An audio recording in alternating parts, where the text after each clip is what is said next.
A mining firm at Piabo in the eastern region, whose explosive detonated and resulted in the death of 2 people in the community, was operating on the blind side of regulatory agencies. The explosion in December last year also resulted in severe damages to property and compelled many residents to abandon their homes. Disclosing findings of an 8-member committee which investigated the incident at a news conference here in Accra, Interior Minister Prosper Bani announced a nationwide audits of all mining firms. Piabo, a community in the Nsawam Adwodri municipality, was thrown into a state of shock and mourning following an explosion in December 2015. 2 people died, while 26 others suffered various degrees of injuries. The explosion was caused by dynamite abandoned in a container belonging to the AKY Mining Services Limited at Piabo. Over 300 houses were destroyed, leaving over 1,500 people displaced in the area. An 8-member committee set up by the Ministry of the Interior was tasked to investigate the cause of the explosion, identify the casualties, and establish the degree of injuries and deaths. The committee, chaired by the Deputy Eastern Regional Police Commander, ACP Abbas Abba, was also tasked to make recommendations on how to make the explosion site and its environs safe. The committee on Tuesday presented its interim report to the Ministry for Action. The committee indicted AKY Mining Services for acting on the blind side of the law. All that we have done is to document what we found and make a recommendation as to what should happen. But the current place where the accident happened, there's no work going on there right now. And I can assure you of that. Minister of the Interior Prosper Bani says the recommendations will be implemented. In this respect, I, on behalf of government, also assure you all that the ministry will painstakingly implement the recommendation that the committee has provided. We have also noted that the AKY Mining Services Company operated on the blind side of the law, which obviously resulted in the unfortunate incidences of destruction of property, loss of lives, as well as injuring a number of our citizens. Prosper Bani says a national audit of all mining firms in the country will soon be carried out to ensure that they adhere strictly to the law. The ministry will initiate an audit of all such companies to ensure that they comply with the law, and those that will be found wanting will be dealt with according to the law. Ministry of the Interior says the report will be made public after they have studied it. Well, we'll have to go to the Ashanti region, where the new Patriotic Party's Ashanti Regional Chairman, Bernard Entry Boisiakon, spent Tuesday night in police cells after the police in the region called his bluff, as well as the bluff of a throng of party supporters demanding his immediate release. Supporters threatened to spend the night at the Kumasi Central Police Station in solidarity with the regional chairman, who has been detained for assault on an MPP member of parliament at about 8 p.m. yesterday. Erastus Asari Donko, our colleague in Kumasi, put the number of supporters camping behind the cell wall of the police station at about 500 people. We've got Erastus Asari Donko joining us on the phone. Let's see what happened the night and this morning. Erastus, good morning. Hello, Erastus. Yeah, good morning. Good morning.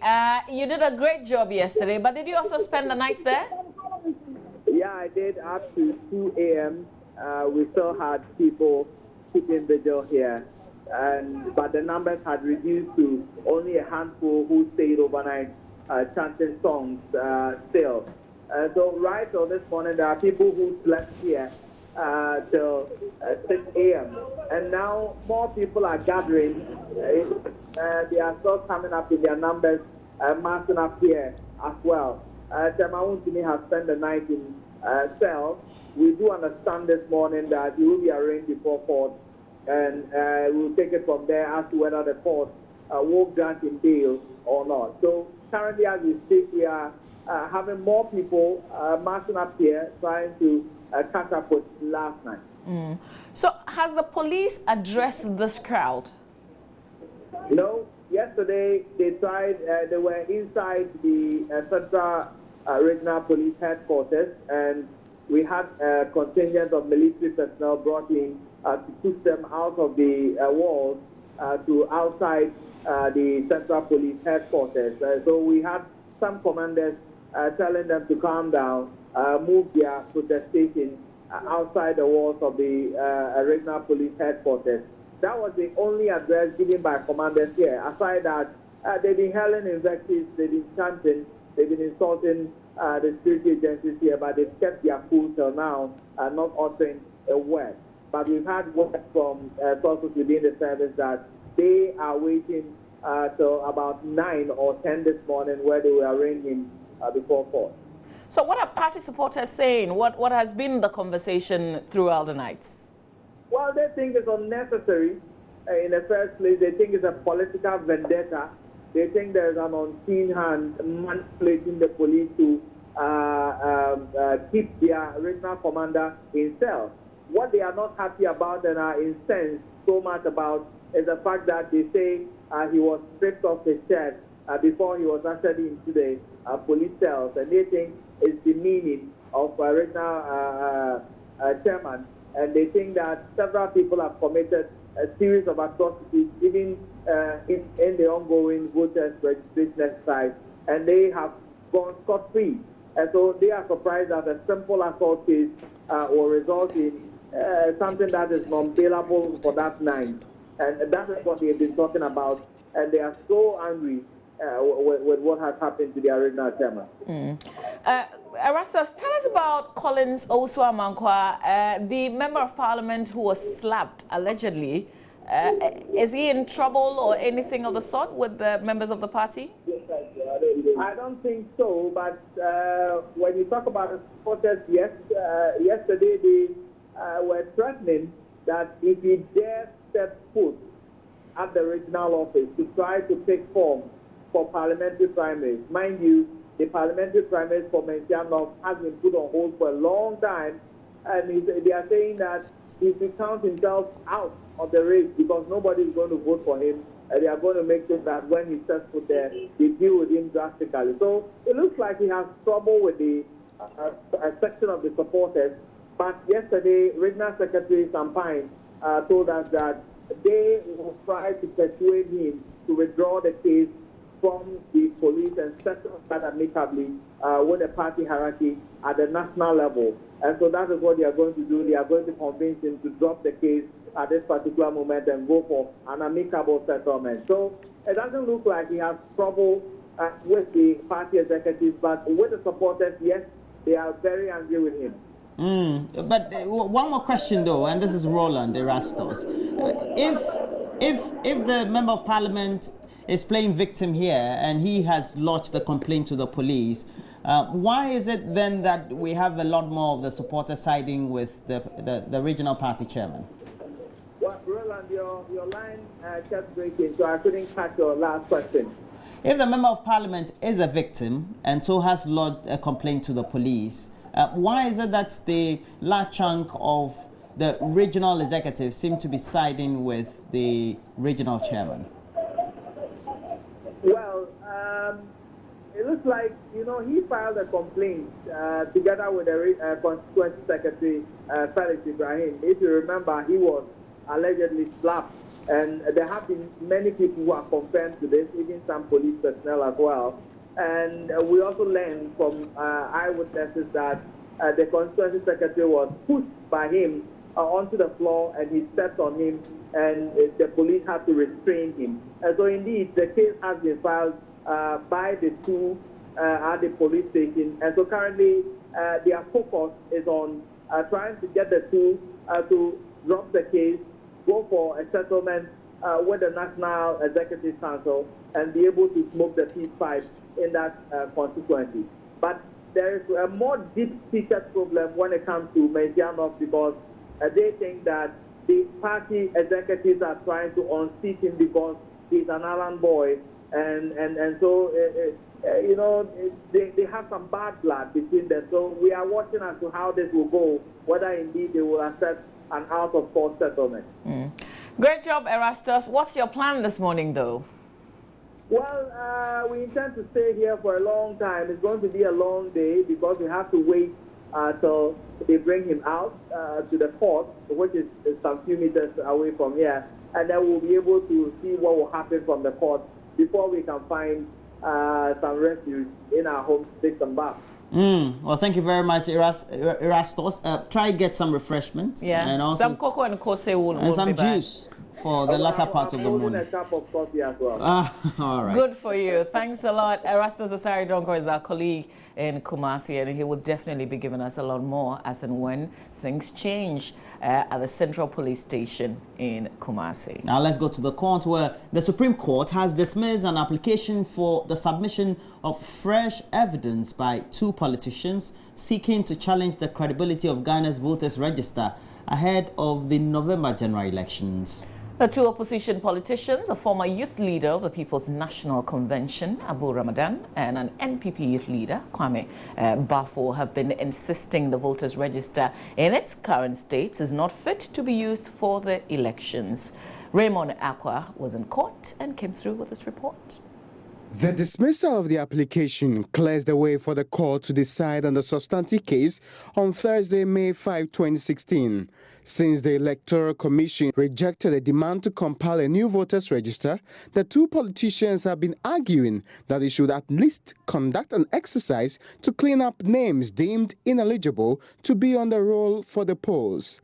This validation exercise, they say, will be deemed a compromise after months of pressure from opposition parties on the EC has yielded little results. There are voters on the register who used an outlawed National Health Insurance Scheme card to register, but the Electoral Commission says it can identify the names of those registrants. Counsel for the two, Nana Asante Bediatu, applied to introduce fresh evidence which suggested that the EC lied to the Apex Court when it stated that it can identify such voters on the electoral roll.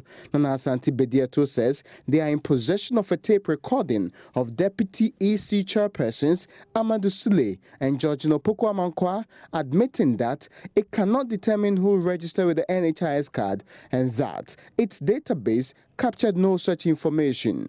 But the Supreme Court, as it's sitting on Tuesday, unanimously dismissed the application, saying it has no merit, therefore rejecting the application for the submission of the tape recording. The 7-member panel has adjourned the case to May 5 to rule on the substantive issue. Meanwhile, lawyer for NDC parliamentary candidate for Clotekoli, Dr. Janet Rawlings, wants the Supreme Court to bar High Court Judge Aka Boafo from hearing a case concerning her candidature.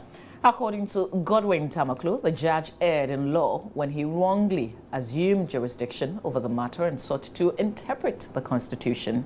Raymond Akko again.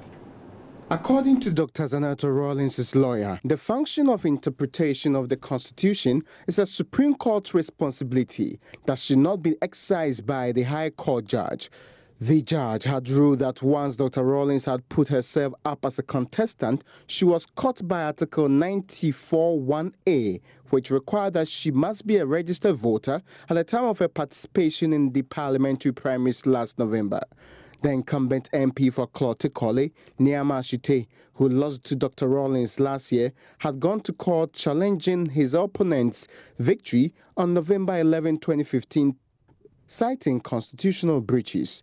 Dr. Rawlings is therefore seeking a restraining order to stop the trial judge from hearing the case at the High Court. But running to the defense of the High Court judge, counsel for Niyama Ashite, Garin Marco, said the judge did not err in its ruling. The lawyer has asked the Supreme Court to dismiss the application by Dr. Janet Rawlings. To him, it was just another ploy to waste the court's time. The court has adjourned the case to May 19 for a ruling. The Clerk of Parliament is a principal advisor to the Speaker on privileges, practices and procedures of the House, but currently it appears that sacred role is gradually being taken over by politicians in the legislature. Speaker of Parliament Edward Doajaho wants the trend reversed and has charged the clerk to be more assertive in the discharge of his duties.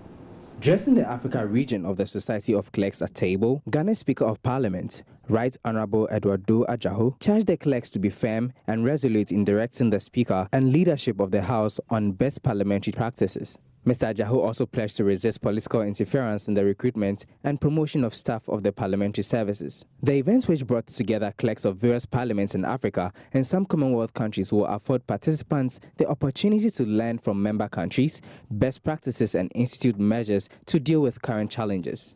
The respective parliaments are also to take steps including the setting up of committees towards achieving targets under the Sustainable Development Goals. Mr. Ajaho wants the clerks to play their assigned roles effectively, devoid of political interference. Mr. Edward Doajaho also wants parliaments of African countries to consider the concerns of the people when legislating bills. The greatest threat to our democratic experiment will be the failure of the legislature and the political class to respond to the needs of this new breed of public and this society in general. The public is therefore expectant that you will, as parliamentary administrators, propose innovative ways of responding to the interests and concerns of the public. This is essential if our respective democracies must stand the test of time.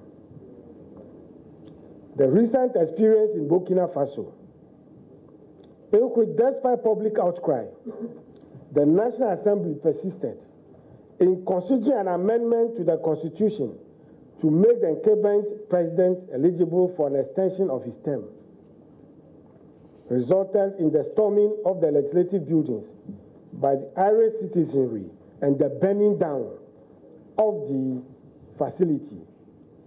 Should be a constant reminder and warning post to us that the public interest should be the reason for our existence.